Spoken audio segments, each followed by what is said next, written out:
Hello, superheroes, and welcome to Season 2 of the Superhero Academy podcast, where we dissect how everyday superheroes are shifting culture through the media, the presence that they create, the amazing stuff that they're doing on the planet.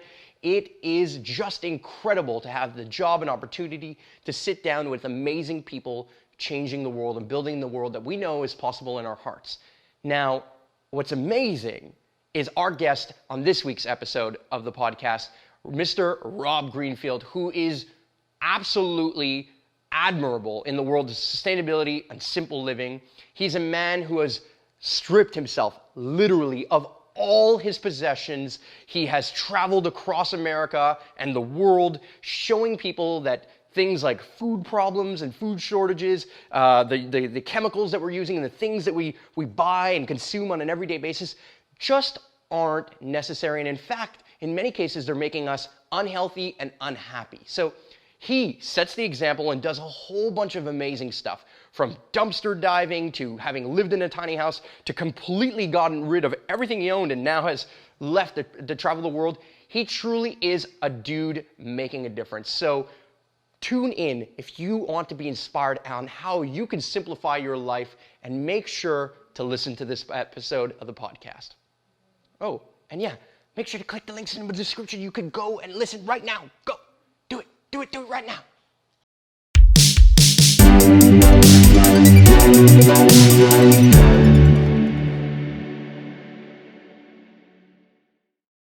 Let me ask you a question. Do you believe anything is possible? Now let me ask you it differently. Do you believe you can achieve anything? Do you see a disconnect between these two statements, even for a moment? Let me tell you how I crossed that gap in one simple yet life-changing step. A few years ago, while hiking the Great Wall of China, I accomplished a dream of mine I had written down in an old journal some years back. Walking that wall felt like a giant check mark in the scattered list of amazing things I have always wanted to achieve in my lifetime. What I realized in that moment was that I had a huge list in my mind, but I had no true action plan to making it my reality. And then it hit me. The simple step to achieving my dreams was that I needed to make the list of my dreams a conscious reality. In that moment of clarity, I sat down and wrote what I now call the impossible list.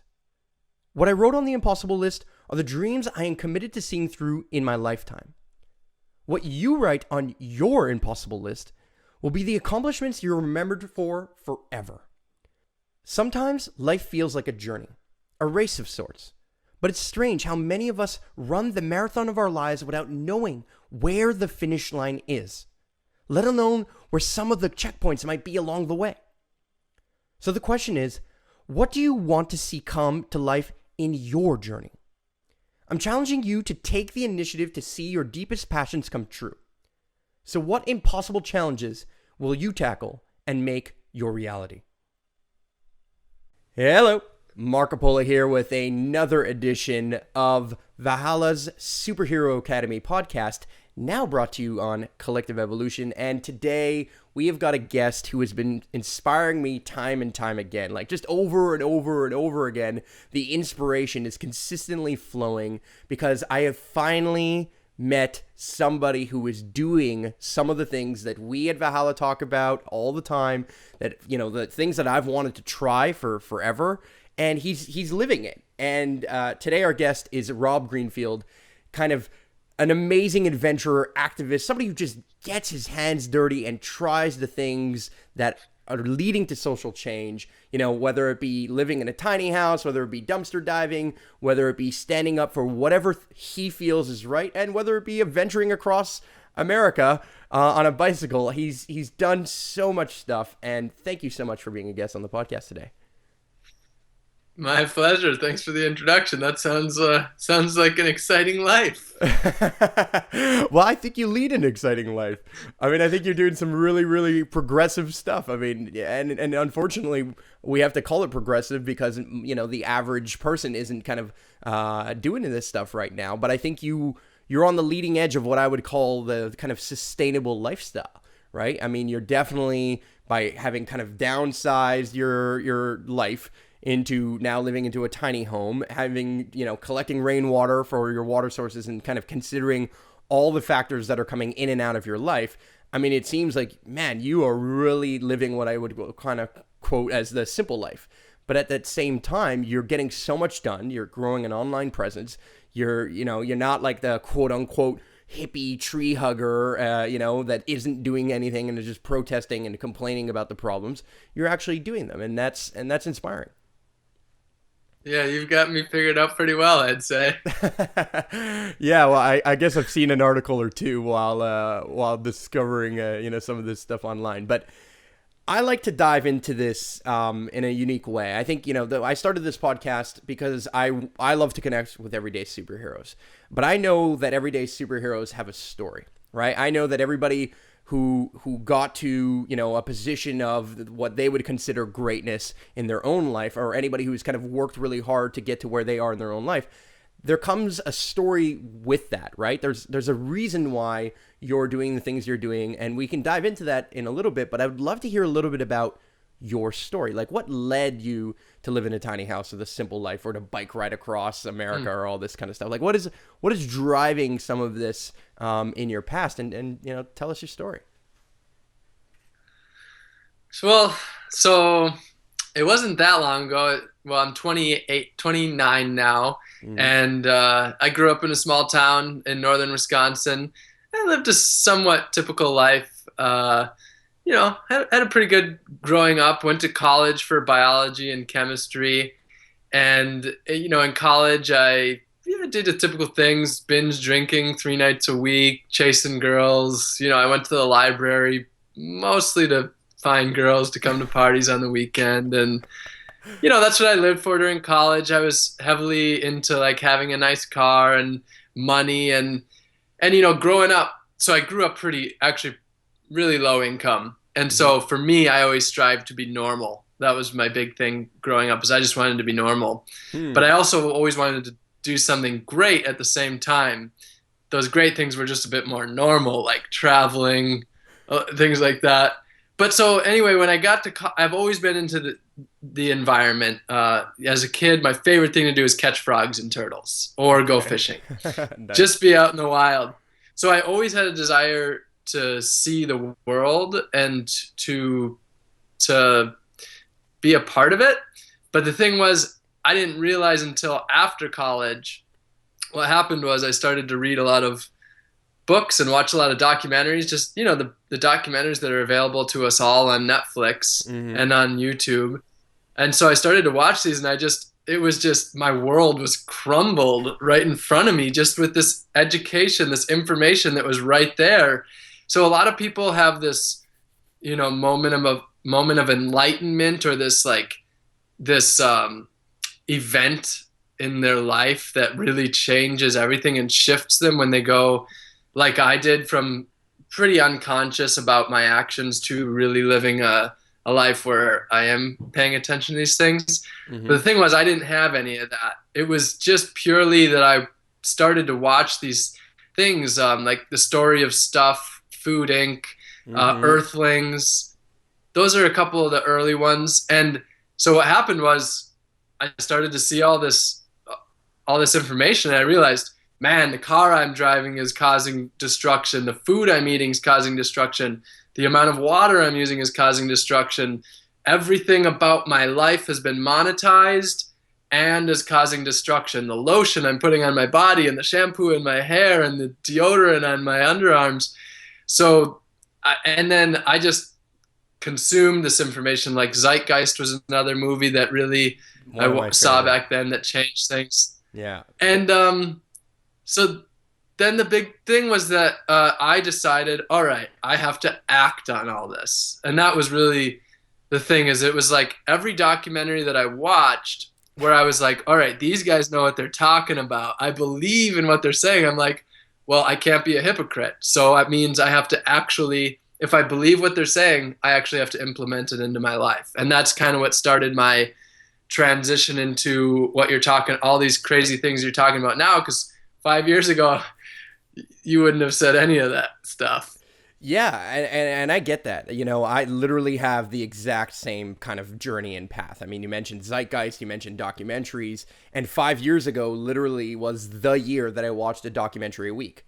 And every single week I was learning more and more and more, like you said, about the destruction of everything from the things that I was putting under my armpits to the shampoo in my hair to the every time I flushed the toilet and every piece of food that I was eating, and learning about things that we had never ever heard of in school, right? And I didn't study biology, but I studied marketing and entrepreneurship, or at least that's what I graduated college from. And at the time, I wasn't like, I mean, I was kind of living an unsustainable lifestyle in the sense that maybe I wasn't partying as much all the time, but I was definitely not doing and not conscious of all the things that were happening. And I grew up in, you know, suburbia. I grew up in a beautiful home, beautiful neighborhood. If I had everything I've ever wanted. And like you said, it's like seeing these documentaries was literally breaking down everything that I was doing into being a part of the problem and not part of like the world that I wanted to see and be a part of. Right. And it was like, Yep. man, to just, I know what you mean. Like, I don't have that one moment, right? And I can't point to necessarily only one documentary, but I definitely can say that, like, you know, Zeitgeist and learning where money came from and how this whole system was kind of gamified and it was a big musical chair system. And I was like, wait a second, okay, what's happening here? And then all of this, everyone's doing this for profit, and profit is created out of nothing, and this is all a fallacy out of our own imagination. But what isn't a fallacy is the trees outside and the water that comes down from the rain and the rivers and oceans, and we are destroying that. Oh my God, like, what are we going to do about this, Yeah. right?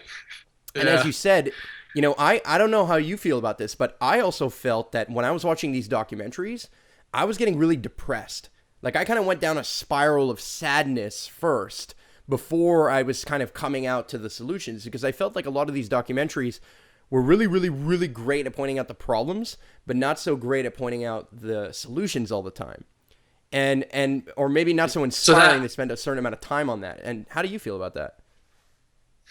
So the thing is, I actually don't remember having a period of my life where I felt unempowered and where I felt depressed and really heavy. I know a lot of people get that. They see these documentaries and then they just feel this heavy burden on them and they don't know what to do. Whereas what I did is I actually became really excited about it. It was the most exciting time of my life, getting to make this transformation. Like, for example, the Story of Stuff series has an episode called The Story of Cosmetics, and it basically describes what we're putting on our bodies. So after I watched that, I was just like, I got up and I was like, I'm getting rid of all this stuff. And I just took it all and I just put it out on the curb. And I was excited. And then I was like, all right, whoa, I don't need any of this. This is so exciting. How much money can I save per year not having to buy all this crap? And how much can I today stop the madness of my environmental destruction?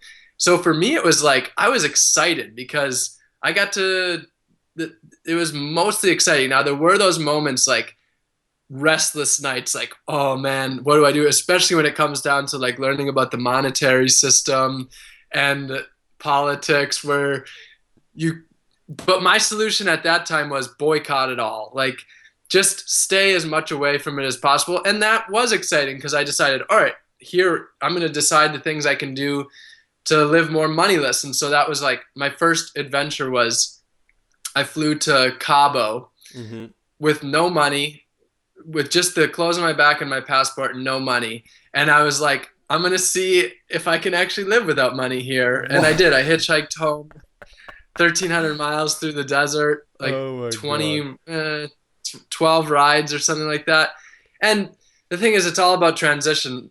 It's like, it's about not beating yourself up. I flew a plane to do that adventure in a plane. So it's you gotta, and so the thing is, like, when people feel disempowered, what I say is, you know, you got to start where you are. That's the only thing you can do. So embrace your current situation and then just work towards moving away from that to where you want to be, and don't beat yourself up. I mean, be hard on yourself to the extent that to make yourself make those changes, but don't beat yourself up, because we live in a world that's very hard to not be a hypocrite. It's like, it's so hard. Of course. It's not impossible. It's just really hard. Yeah, no, it definitely is. I mean, obviously, you know, somebody, you have a friend and they're like, oh, let's meet up, and it's like, let's go to Starbucks. Well, I don't know if I want to go to Starbucks anymore. But then to have that whole conversation of being like, well, no, let's not go to Starbucks. Let's go to the local coffee shop. And even once you're there, it's like, okay, well, I'm getting this plastic disposable cup, iced coffee with all this stuff. And then everyone there is doing it. And it's part of the routine and the culture of how we grew up, right? It's not decisions that you or I made, but it's really decisions that we as a collective have made over time. And those decisions are now having and rearing their consequences, whether it be, the plastic in the ocean and making the Pacific garbage patch, and we now have to clean up. And let's not even go there for a second. But the ideas of like all of these different things that are happening and happening over and over and over again are leading to a position where it is super hard to not be a hypocrite, right? But I think your message and I think the message that you embody and your whole kind of everything that you've been doing and all the people who are now following you through your blogs and your videos and all this stuff is exactly that. Start where you are, right? You watch a documentary on the fact that soaps and these micro beads in your soaps are awful. Take those soaps and never buy them again. Never ever use them. Yes. And stop. Simple as that. And start questioning for yourself too, right? Start saying, hey, do I really need soap every time? Do I have to wash my hands so much? Do I really need to use the toothpaste that only Colgate or Crest is going to sell me? And what's in this, right? Start critically thinking for your own self and to see where that line is for you and what you can kind of slowly but surely, or sometimes just drastically, get rid of. Just completely drop out of your life.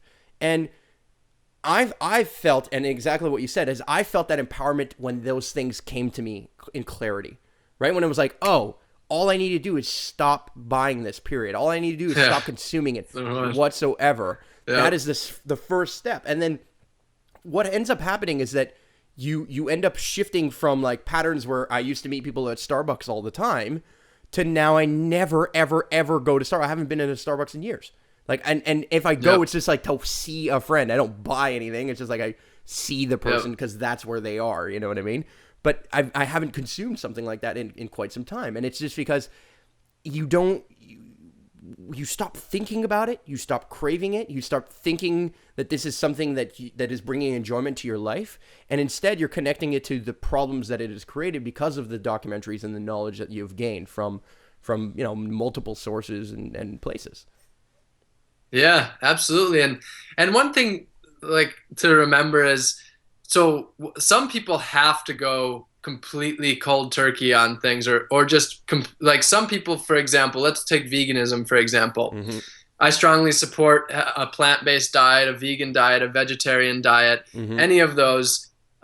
Sometimes though, people say, well, you're not a vegan if you eat meat one time a year. And the way I look at it is, hey, if you're only having like a little bit of something, like let's say 99% of the time you use face wash that's natural, and then one time a year you're over at your friend's house and you use that microdermabrasion or whatever with the micro beads, it's okay. Because the thing is, if we all did that, those things would no longer exist anymore, because those can only be created with a large demand. Like factory farming can only exist by people eating so much of it. But if you make a mistake, it's really hard not to make mistakes. So my goal is always like, just do what's right most of the time. Try your hardest. But when you make a mistake, it's okay. Just continually move forward and don't beat yourself up. But at the same time, if you know that the only way you're going to be successful is by completely saying absolutely not. Like for some people, it's like, alcoholism. If you have one drink, you just can't stop. And for some people, it could be the same with meat or whatever it may be that their vice is. So for some people, they have to go zero, but for some people, it's okay to whatever. To regulate and balance a little bit more. Yeah, absolutely. And I think one of the things that a lot of people ask me, and I'm sure you get this question all the time, is like, where do I start? Right? Like, what do I do? Like, what is the one thing that I can do right now? Or like, how do I help? And the reality is that we can think of 101 different answers, right? Like I could think of like, okay, meat and food and where are you sourcing your food and what is this and what is that? And when you brush your teeth, what are you doing? And like, how much water are you using? And we can essentially overwhelm people, right? And it can be very overwhelming to say that. And my answer is pretty simple sometimes. I like to say, I'd like you to think about a typical day, right? Just any day, what do you do from morning till night? And I want to know and break it down to the specifics, right? I wake up, I go to the bathroom, I use this toilet paper, I go to I brush my teeth, I leave the water on, I shower, I use all these crazy things. I go from like this room to that room, I turn on the air conditioning, I do whatever, all those things. Like, what are all the things and all the factors in your life? And then start to ask yourself, could I live without this? Is it necessary that this is a part of my life, or is there a better alternative? Even though it is necessary, right? Is there a better alternative that I can use that is more environmentally sound and friendly, right?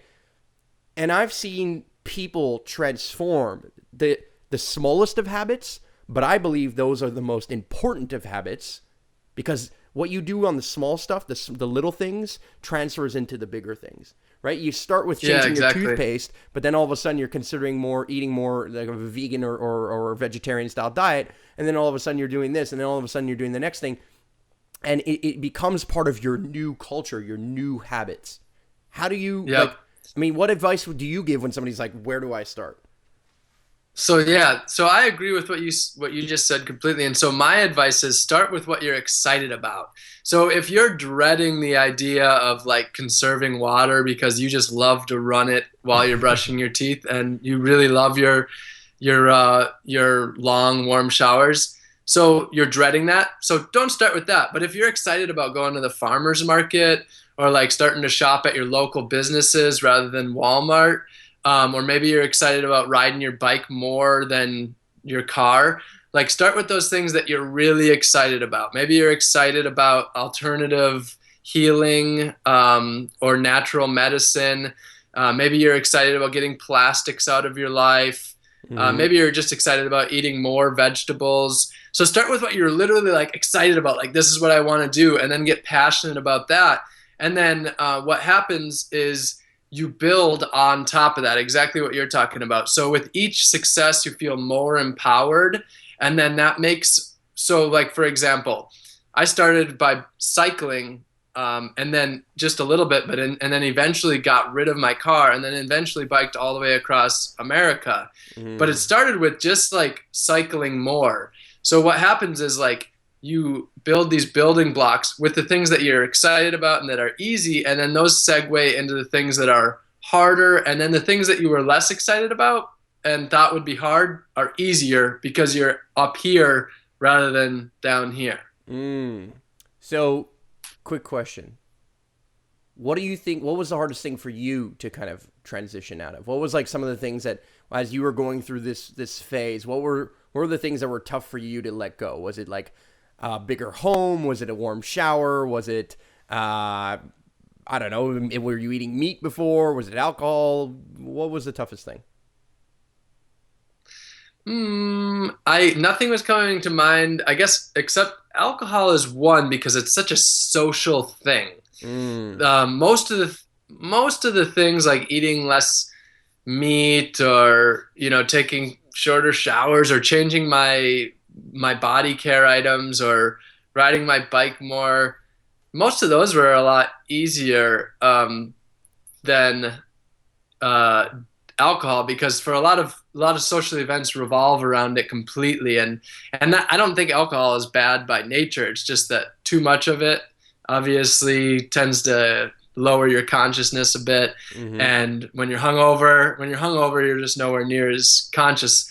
So that was actually one of the hardest ones for me, is removing that, especially when I lived in Wisconsin, which is just drinking capital of America, one of them. So that was tough. The hardest thing, honestly, that I'm still battling with today, my cell phone was one. I got rid of that. It took me a long time to realize that I could live without a cell phone. And I got rid of it 7 months ago, but I was addicted. And so now that I've conquered that, I would say spending too much time on the computer is probably my biggest challenge. Wow.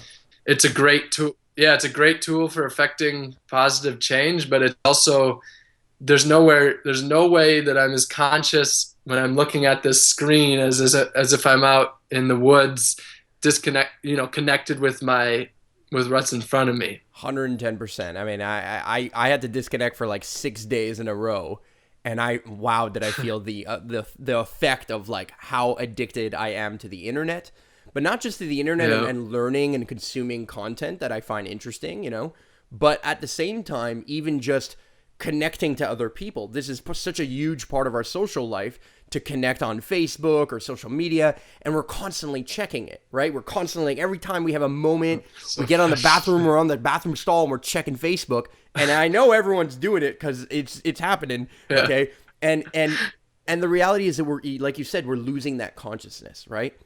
And then what we're doing in that Yeah. moment is that Facebook in and of itself isn't that bad. It's not that bad to be on the toilet and doing that. But if part of your consciousness is that when you're on the toilet, you're going to use less toilet paper, for example, when you're finished, or part of it is that you don't even want to be like using the soap or whatever, don't want to let the water run as long or whatever it is, whatever your challenge might be, if you're not consciously in that moment, you're not going to do it. You're going to forget, and you're just going to go back to the habit of just spinning the roll and taking as much toilet paper as you possibly can, your heart's desire, and using these things and consuming these things mindlessly, right? And that feeling, that thing that happens when we forget where these things are coming from, because every single time we go to the tap and turn it on, the water comes out.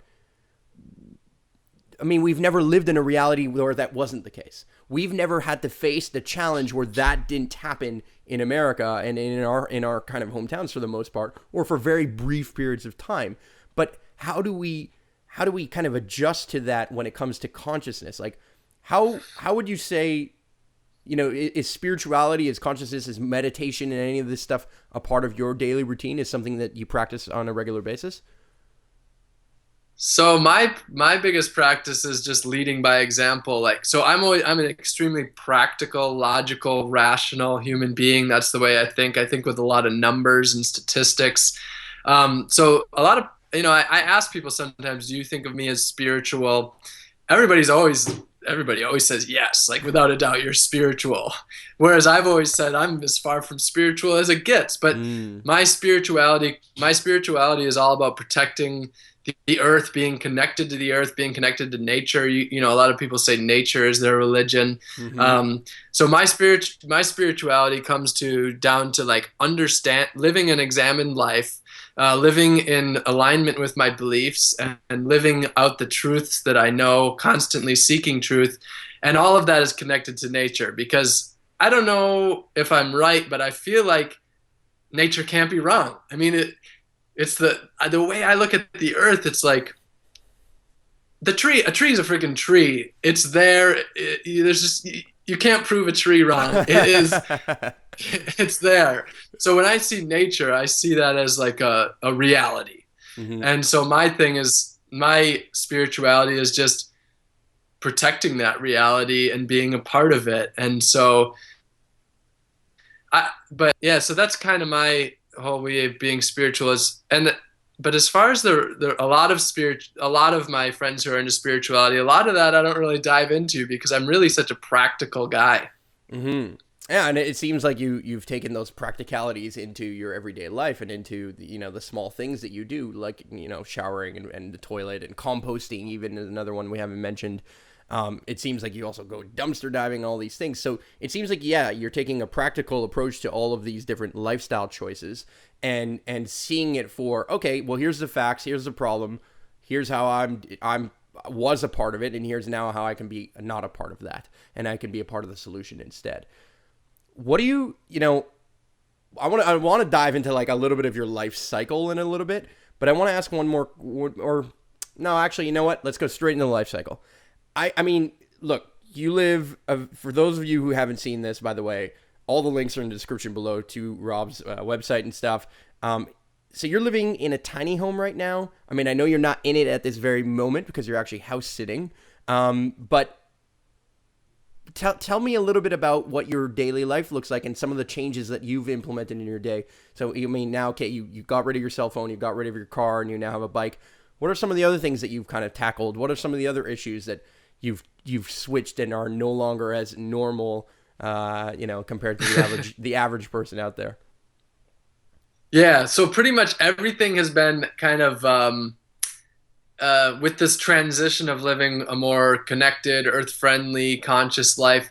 I found everything to be a process. So I learned something. I keep going further and further into it, is what I'm trying to say here. Mm-hmm. So I get to some point and then I think, oh, I'm done. But you're never, ever done, because we're living in a country that is so far from the truth, and where we're so far from being raised in a manner where we are understanding of how our actions affect the world, both near and far, that the thing about living an examined life is you will never ever be done, which is fun and it's exciting. But it can be tiring at times. Of course. But so right now what I'm doing is in January I got a little 50 square foot tiny house, which is it's like very small. Yeah, very small very compared small to the average person who lives in a 3,000 square foot house, let's say, or something like that. Yep. You know what I mean? Yeah, and I call it, I've called it a tiny house, but it's really just a shed on wheels. To be honest, I just call it a tiny house because it's fun. But it's I got it for $950 on Craigslist, and so I decided that I wanted to live like an extremely low impact lifestyle. So I found a backyard that I could basically transform into an urban homestead, in exchange for letting me set up and doing this for free and not paying rent.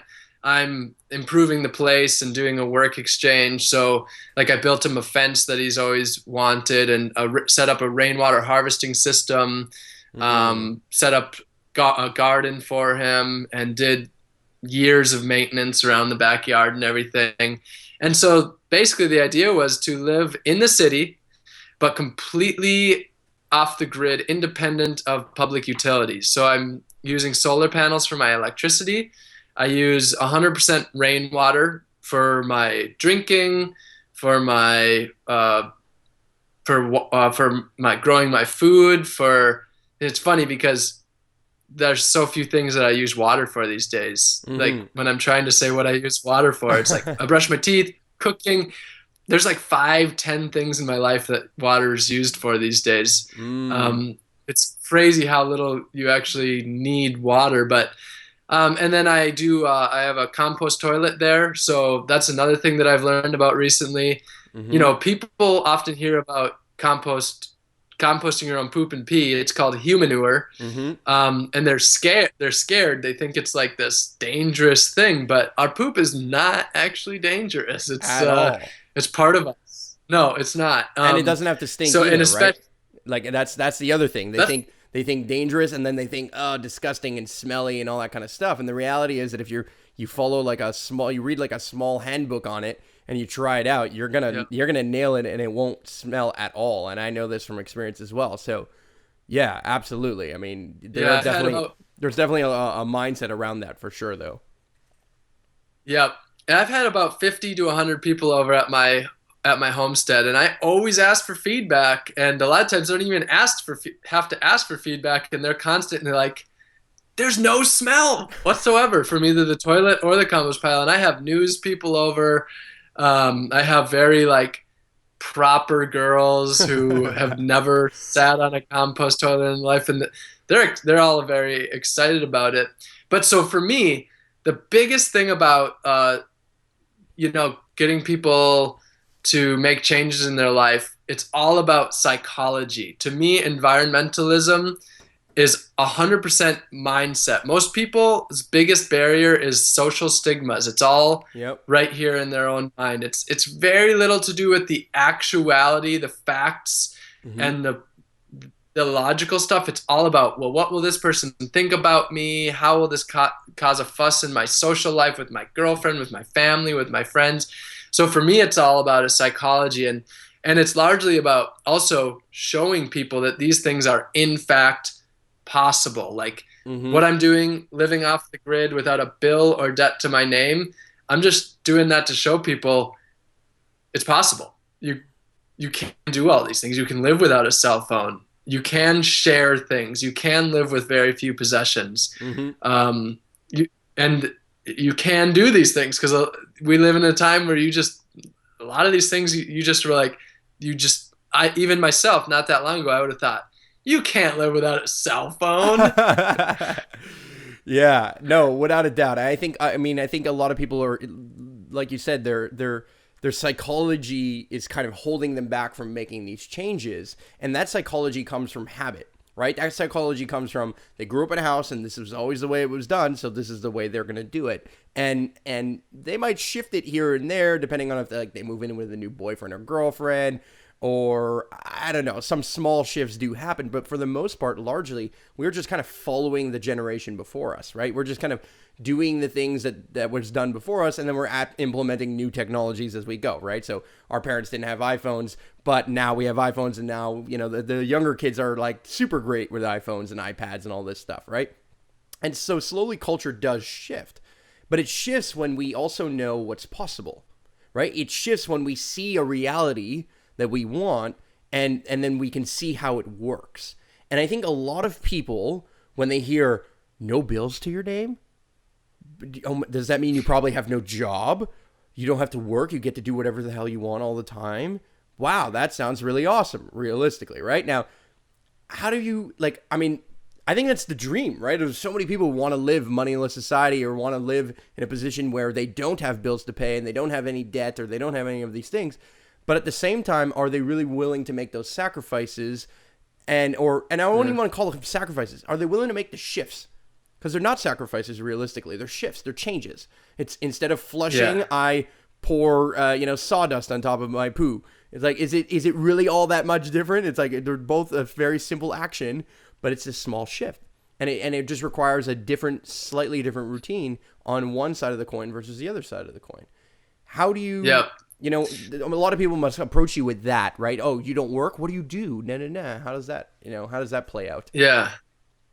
So I would be willing to call them sacrifices, but what I've learned through these sacrifices is that what you gain is typically far more than you lose. So I don't know what the definition of sacrifice is, but I feel like the fact that you gain so much more than you lose probably means they're not actual sacrifices. They're just, as you said, shifts. So for me, it's exactly that. It's that when you live a life that's better for the earth, which my aim is to live a life that's beneficial to the earth, my community, and myself. And I found that by putting the earth and my community before myself, it always comes back to me. It always trickles back to me, and it makes my life better. Mm-hmm. And what I found is that typically when you do something that's better for the earth, it means you're going to be healthier, in turn happier, in turn have more freedom. And that's what my 3 tenets in life are: happiness, health, and freedom. And I find that the more that I take the focus off myself and put the focus on being of service to humanity and to the environment, the more it comes back to me, and the better I feel about myself, the more people like me and want to do good things for me. And so I found that this entire way of life is extremely rewarding. I gain so much out of it, but I'm not gaining is financially. So what I've decided is, this was early this year, I made a vow that 90% of all the money I make, I will donate to nonprofits. Wow. And I will make a maximum of $15,000 per year. Now, 15,000 was like way more than I actually will probably do. I think. So since I made that vow, 100% of everything I've made, I've donated to nonprofits. I have $3,000. I have $3,000 to my name right now, and I just got a deal with the Discovery Channel for a TV show where I'm embarking in 2 weeks, 70 days traveling moneyless through South America, and 100% of what Discovery Channel is paying me is being donated. Yeah, the 100% is being donated to nonprofits for that as well. So it's not that I couldn't have money if I wanted to. It's that I've learned that you can live a mostly moneyless life, and it's very, very rewarding. Now, but what you said, it's a total shift. It's Mm-hmm. a totally different way of looking at the world, but it doesn't remove you from society. Like, it's not ostracizing me from society. Of course Instead, not. We're on I'm Skype. You're on Facebook. You're on everything else that everybody else is on too. It's just that you don't go to a 9 to 5. I mean, you clearly have access to all the same things that anybody else does too. Yeah, and so that's a big part of it is sharing. So now the whole moneyless thing is it's hard not to be a hypocrite at all with money, with talking about living moneyless because our current society is completely based on a moneyless society economy. Like Yeah, sorry, a money. a Yeah, money based economy. Yeah. economy system. Mm-hmm. Everything is based off of money in this country that we live in. So it's really hard, like if you're talking to the other side of the coin, to not come off as a hypocrite. Mm-hmm. But the thing is, it's one thing is it's about transition. It's about removing money from your life in as many ways as you can so that you can live in a truly free manner. So for me, it was getting rid of bills. It was getting rid of like insurance. Well, getting rid of the car was a big one. Insurance, registration, maintenance. Mm-hmm. It was getting rid of utility bills, electricity and water. It was getting rid of unnecessary things like the cell phone. I don't have Wi-Fi at all. Instead, I just go to a coffee shop. Mm-hmm. So a lot of it's about sharing, simple living and sharing. Like we don't need to own everything.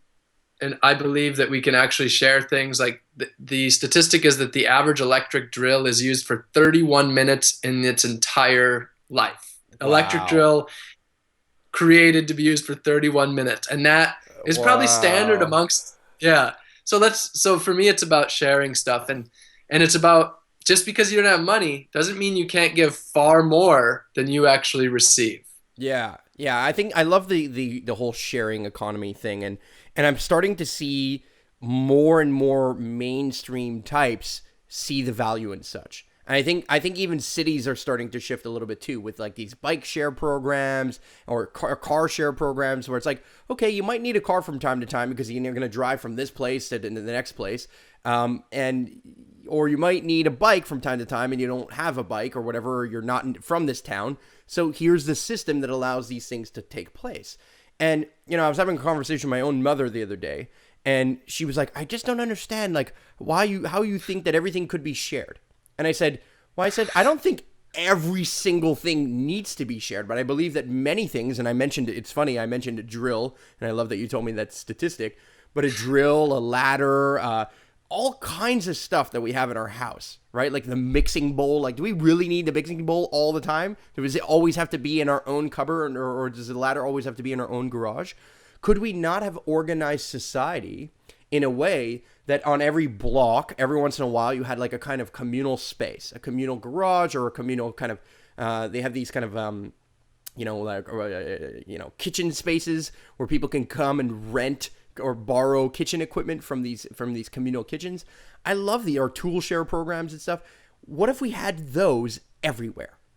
What if that was happening everywhere and we didn't all have to buy a ladder? We didn't all have to buy a drill. Well, what would we do if we saved that money? What would we have done if we could save that space and we didn't have to build the garage on the side of our house? We would have had a smaller house. The impact of such would have been dramatically different had we only thought about building common resources, right? And that collective resource, that collective mindset is exactly what we need to step into, right? I love your example because you are making and proving how you can do it. But I think and I'm sure a lot of the criticism that comes with this, because I get this kind of criticism when I say, hey, I'm building an off-grid, sustainability learning center, is they're like, well, yeah, you're able to do that now because it's like a thing. But if everyone was doing it, nobody would be paying attention, number one. And so you wouldn't have the opportunity to be able to run a website and get all of the, talk about this kind of stuff and be branded as such. And I'm like, well, I guess that's one thing. It's a way of putting it. And then the next thing they said is, or sometimes people tell me is, Yeah, but if everyone was doing that, like if nobody was working or working all that much, who's paying for the common roads and common stuff? And I said, well, most of the things are already here right now. I'm like, so we're not going back in time and recreating society completely. Most of this stuff is already here. And I agree that there is maintenance to such. But if we all adopted a common mindset, we would be taking care of the roads. If I lived on that road, we would do it, right? If I lived there and all of my neighbors lived there, we would start to take care of this stuff, right? And we've proven this before with private property estates or private, condo buildings and stuff. It's a collective of people who come together and they all chip in somehow, and somebody cuts the grass and they all chip in somehow. And then, in my case, somebody comes and cleans the snow, right? In Canada or whatever it is, when there's this kind of is collectively coming together. And that's in fact exactly how government works, is that we're all collectively chipping in. The difference is that we're dissociating our chipping in. We're just chipping in by saying, oh, here's the money that we need to throw into the mix. And here's, all we're doing is just paying our taxes and then, out of sight, out of mind, right? We're not contributing realistically to the actual kind of roads or to the parks, or we're not taking up any of these communal hours. We're not coming at this and approaching this in a communal way. And if we were able to get enough people to shift into that mindset, and I think this is already starting to happen, the sharing economy is starting to take place. And I think technologies and things even like cell phones and the internet are allowing things like Uber and Airbnb and some of these things instead of building a new hotel, it's like, well, there's already homes here. There's already bedrooms here that nobody's sleeping in. Why don't we use these? Why don't we use the resources that we've already expelled from and exhumed out of the planet at this point, and allow for the fact that, hey, we can do more with what we have, and we do not need to continue to create more. I really believe that if we shut down all factories today, every single factory in the world, we would probably have more than enough of everything that we've taken so much out of everything, we can recreate anything and we can still move forward. We don't need new stuff. We don't need to mine more. We don't need to cut down more trees. We have enough wood. We just need to source it better. We need to be able to kind of see the cycle of where things are and not only want less, but think smarter, right? Allow for the technologies of the car share programs work because we can all go on the internet and see if the car's there, right? We couldn't have done this. Wouldn't have worked without the internet. Or it wouldn't have worked as efficiently without the internet. But when now things like the connectivity of the internet, I really believe that we have the technology that maybe the hippies in the 60s and 70s didn't have. We have that ability right now to do this. And it's just a question of I think there's a game going on where everyone's kind of looking at everyone else, because there's so many people who want to live this lifestyle. Everyone's looking at everyone else and saying, are you going to jump first? Are you going to go? Are we doing this? Are we all going to stop using shampoo? Is this okay? You know what I mean? It's funny, but we're all kind of looking and shifting our eyes from one to the other, trying to see who's going to do it. And I think that's why your message is resonating, because you're doing it. And now people are like, I can do this too. If he's doing it and he's living this life and you're being rewarded for it in more ways than one, why can't I? Yeah, the thing that with all the changes that I've made in life, it's the big ones, like selling my car, getting rid of my cell phone, living off the grid. It's always after I do it, I feel my chest and I'm like, oh man, I'm still here.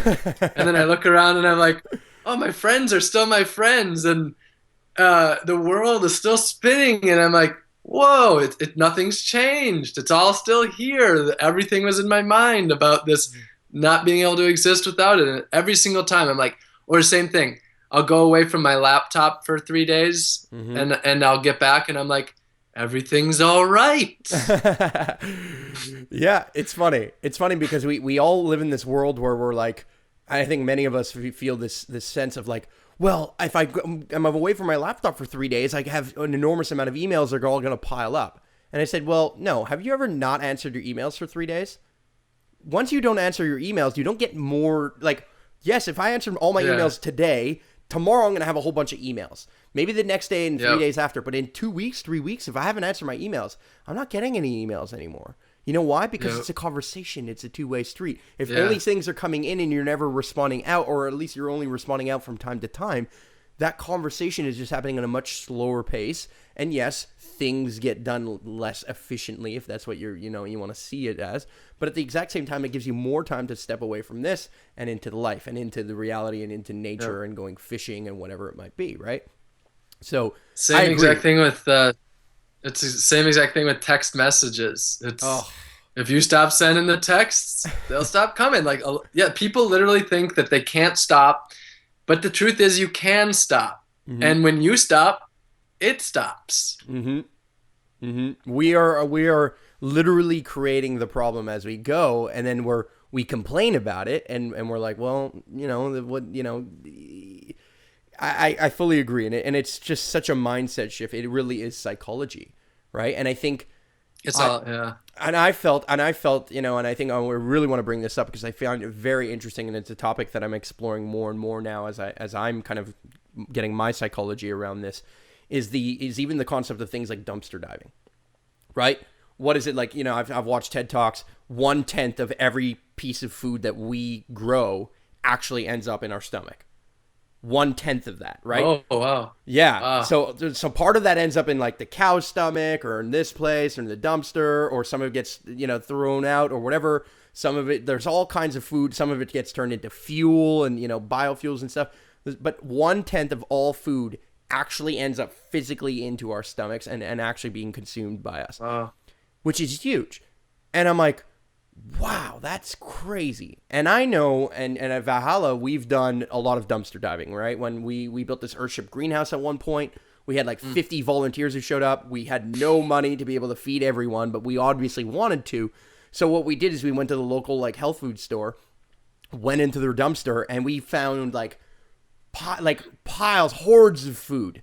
And that was the first experience I ever had dumpster diving. This is about, I want to say 2 years ago or something like that. Okay. And man, has it literally kind of shifted my reality now. And I always think like, if everything went wrong in my life for whatever reason, I could find food on every corner, everywhere. Every grocery store is filled with food everywhere I go. But a lot of people are like, well, wait a second. What isn't it the food in the dumpster for a reason? Enlighten us on this. Not a good one. Yeah, enlighten us on this, because I think you're doing a great job on it, and I know you've kind of done some news reporting on this, and it seems like you've dived into many a dumpsters. And so, tell us a little bit about this. Yeah. So 2 years ago, I had never been dumpster diving in my life, and I had heard about it a little bit, but it is just absolutely mind-blowing how much food is thrown away in America. And so, maybe people imagine dumpster diving, they might imagine like half-eaten apples, or like, a sandwich, half a sandwich that's been bitten, some. But it is the reason we throw away food in America is very few logical good reasons. It's because of stocking issues. They ordered too much of something. It's because of aesthetic reasons, like there's a small bruise on the apple, or a bag of 20 tangerines has one tangerine that's gone bad in it. It's because of maybe a case of 24 bottled waters gets dropped and one springs a leak, so they throw away the other 23 because they don't sell 23 packs. So it's because of suggested sell-by dates, which important word. I'm assuming everybody watching this knows the word. Suggested means not actually it's necessary. A suggestion. Yeah. So these are suggested sell-by dates. So that date is reached. Those dates, even the FDA, is it the FDA or the USDA, has on their website a list of how long after those dates those foods are still good. And they even say that some boxed and canned goods are good for up to 5 years past the suggested sell-by date. All dates are created by the manufacturer, not any governing, except for baby food. That's regulated. But besides that, all those dates are just arbitrary dates that these companies have put on there. The other date, for example, is best by date. It doesn't say bad after or dangerous. It just says best by. Still good after, just not at what's considered peak freshness. And what peak freshness means, what peak freshness means is that this is at its prime for representing our brand so that you will come back and continue buying from us. Nothing to do with nutrition or real necessarily quality. It's just this is how it is at the best, where our brand remains the same. Like, What would almost you like the call? quality control Yeah, exactly. of their image and of what, like, you know, this apple always looks like this apple all the time, or this avocado always has this exact firmness or whatever it is, kind Yep. of at this stage and in this position. Or the bread is this exact amount of softness or hardness or whatever. Mm-hmm. So these are all the reasons that food is being thrown away. So $165 billion worth of food is thrown away per year in Wow. America, which is more than, to give you an idea, like our national parks budget is like 3 billion. Food Wow. waste 165 billion. So it's more than our national parks, public libraries, the FBI, the FDA, and veterans healthcare combined is how much food we're throwing away. It's about half of all the food we produced is thrown away. But as you said, the amount of food that we grow, far less is actually eaten. If you account what we grow to feed to animals included, Mm-hmm. then we produce enough food to feed 4 entire Americas. In a Wow. country where 50 million Americans are food insecure, where we could feed 1.2 billion Americans, and there's only 320 million Americans, we have 50 million Americans who are food insecure. So, what I've been doing is traveling around the country hosting these food waste fiascos, which is where I go dumpster diving, collect thousands of dollars worth of perfectly good food in sometimes a matter of hours, at most a matter of 2 days, Mm-hmm. and then I set it up in a display to show people. And also, I eat a fair amount of it as well. And the main reason I do is people how much perfectly good food is going to waste, and then I feed it to thousands of people. I've fed well over 1,000 people food from dumpsters, people from all walks of life, um, even some millionaires, all the way Mm-hmm. down to people with no money to their name, and just to show people this food is good. At least they can see the food we're throwing away is good. So let's feed it to people, not throw it away. Absolutely. I mean, you know what I would love to see? I'd love to see some fancy, like, White House dinner being served with nothing but food that came out of the dumpster, and then at the end being like, by the way, we are proposing legislation that it is illegal to throw out food at the Best Buy or you know, sell by date kind of thing, because all of the food that you guys just ate, all you know, senators and whatever it is, came from there, came from the dumpster. Yeah. I would love to So see those kind of things because, you know, the psychology again of dumpsters and just that's one element, but even the psychology of like you said, these little dates that we see, and all of a sudden it makes us scared. It is essentially playing upon our fears, and the corporate interest, who it's in their best interest to, you know, stock the shelves as fast as possible and get them off the shelves as fast as possible, whether they're bought or thrown out, is there, right? yeah, totally. I mean, the more food we waste means the more the money they make, because the more we're buying. So that's an awesome thing you brought up, and a person that I definitely would check out is Tristram Stewart. Okay. He's actually over in England in the UK. He started the movement over there about 15 years ago, and he said that America is kind of on the course that they started 10 or 15 years ago, and they've made it so far. But he actually is a National Geographic emerging explorer, and he prepared a meal for like 50 important people. I don't remember what it was. He told them, they knew, but it was 50 important people out of wasted food. It's this thing called Feeding the 5,000, where they get food that's going to waste before it hits the dumpster, though. They don't go dumpster diving. They get it like the grocery stores that we're going to throw it away. And they feed 5,000 people in an afternoon. Wow. But he's got a TED talk called The Global Food Waste Scandal, which is a brilliant TED talk.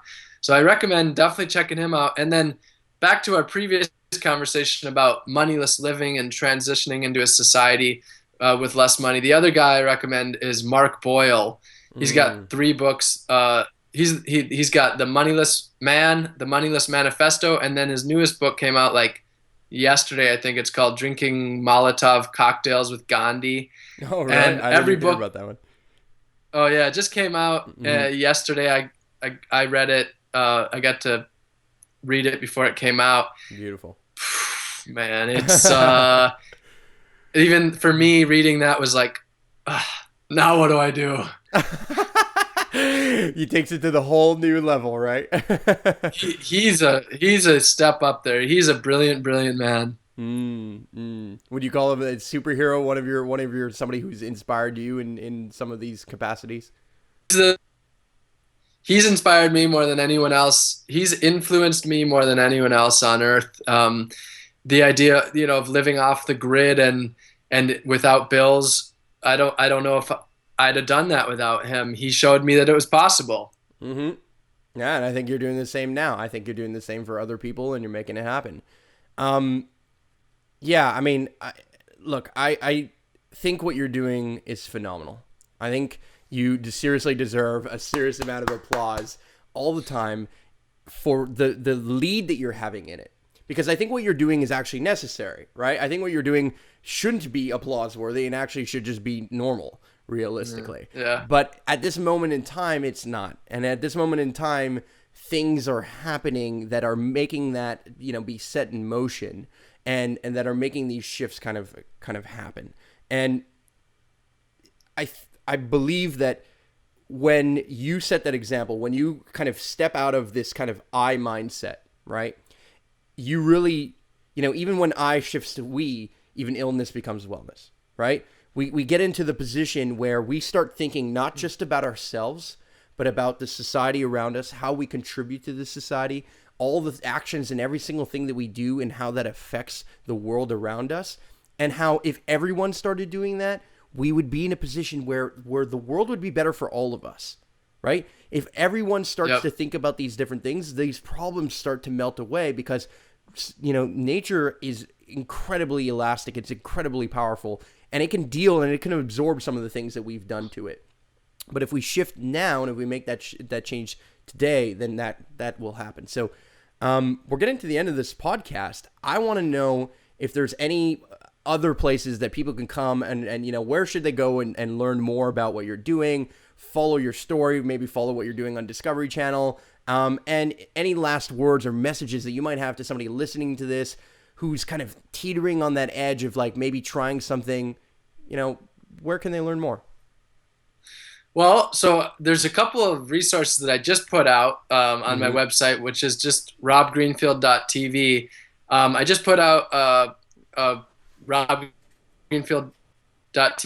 robgreenfield.tv/Facebook has bunch of pages that you can follow that really influenced me, as well as films. There's a robgreenfield.tv/films has 23 films that really changed my life. And today I'm putting out 50 people that I recommend listening to that really have influenced me. And that's just at robgreenfield.tv/people. And so Awesome. right now what I'm really working on is putting out the stuff that shifted my way of thinking and put me down this path and kind of going back to the time so that I could help other people do that as well. So those are some resources that I would recommend. But really, like the best resource is your heart, just following exactly what it's telling you to do and following that gut feeling and that intuition and just doing what you know is right. It's all inside you. All right, man. Well, thank you so much for being an inspiration. Thank you for making those lists too, because I'm going to go check out those lists because I know there's people on there that I haven't even heard about yet. But much love, brother, and keep doing what you're doing. Enjoy your adventures down with Discovery in South America. That sounds like it's going to be a good time. And yeah, just keep at it, man. I'm really, really seriously inspired by everything that you're doing. I will continue to inspire you then. And guys, if you're listening, don't forget your likes, your comments, your clicks, your subscribes, all that stuff. They fuel my fire. They fuel Rob's fire. They get us motivated to continue to put out this content, to continue to deliver this stuff to you guys. And don't forget to rate this podcast because it helps us. It helps us know that you guys are liking it, not liking it. And if you have questions for myself or Rob, just visit our website. You can ask her in the comments below as well. I'm going to try and answer any questions that are directed to me, and any questions that might be directed to Rob, I'll make sure that he gets them as well. All right, guys? So thank you very much. Much love to all of you, all our listeners as well, and see you next time.